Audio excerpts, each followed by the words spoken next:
রাজপথে তখন গুলির শব্দ, চারদিকে টিয়ার শেলের ধোঁয়া, একের পর এক আহত হচ্ছেন শিক্ষার্থীরা। ঠিক সেই সময় বুক চিতিয়ে সামনে দাঁড়ান একদল নারী। কারো হাতে ছিল জাতীয় পতাকা, কারো কাঁধে ছিল প্রাথমিক চিকিৎসার ব্যাগ, সবার কণ্ঠে ছিল একটাই শপথ, পিছু হটা নয়। কোটা বিরোধী আন্দোলনের উত্তাল জুলাই শুধু ছাত্রদের সাহসের গল্প নয়, এটি নারী শিক্ষার্থীদের অসাধারণ আত্মত্যাগ, সাহস আর নেতৃত্বের ইতিহাস। যখন পাবলিক বিশ্ববিদ্যালয় বন্ধ হয়ে যায়, আন্দোলনের নতুন শক্তি হয়ে রাজপথে নামেন প্রাইভেট বিশ্ববিদ্যালয়ের শিক্ষার্থীরা, আর তাদের সামনে সারিতে ছিলেন অসংখ্য নারী। রাজধানীর বাড্ডা, রামপুরা সহ বিভিন্ন এলাকায় তারা গড়ে তোলেন প্রতিরোধের অদম্য দেয়াল। গুলির মুখে দাঁড়িয়ে থেকেও কেউ ভিডিও ধারণ করেছেন যাতে সত্য চাপা না পড়ে, কেউ আহতদের সেবা দিয়েছেন, আবার কেউ পুলিশি হামলার মুখে নিজের শরীর দিয়ে সহযোদ্ধাদের রক্ষা করার চেষ্টা করেছেন। প্রতিটি মুহূর্তে ছিল মৃত্যু ভয়, তবুও তারা থামেননি, কারণ তাদের বিশ্বাস ছিল অন্যায়ের বিরুদ্ধে নীরব থাকা নয়, প্রতিবাদ করাই দায়িত্ব।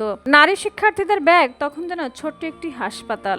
স্যালাইন, পানি, তুলা, গজ, ঔষধ যা পেয়েছেন তাই দিয়ে আহতদের প্রাথমিক চিকিৎসা দিয়েছেন। পুলিশি অভিযানে যখন অনেককে আটক করা হচ্ছিল, তখন অনেক নারী শিক্ষার্থী সামনে দাঁড়িয়ে প্রশ্ন তুলেছেন, আমার ভাইকে কোথায় নিয়ে যাচ্ছেন? তাকে নিতে হলে আমাকেও নিয়ে যেতে হবে। এই সাহস, এই সংহতি এবং এই আত্মত্যাগ আন্দোলনের স্মৃতিতে আজও অম্লান। 1 বছর পেরিয়ে আবার ফিরে এসেছে সেই রক্তাক্ত জুলাইয়ের স্মৃতি। সময় বদলেছে, কিন্তু ইতিহাস সাক্ষী হয়ে আছে সেই আন্দোলনে নারীরা শুধু অংশ নেননি, তারা নেতৃত্ব দিয়েছেন, আহতদের সেবা করেছেন, প্রতিবাদের মশাল জ্বালিয়ে রেখেছেন। তাদের সাহস, আত্মত্যাগ এবং সংগ্রামের ইতিহাস ভবিষ্যৎ প্রজন্মের জন্য অনুপ্রেরণা হয়ে থাকবে। জুলাইয়ের সেই দিনগুলো শুধু স্মৃতি নয়, বাংলাদেশের আন্দোলনের ইতিহাসে এক অবিস্মরণীয় অধ্যায়।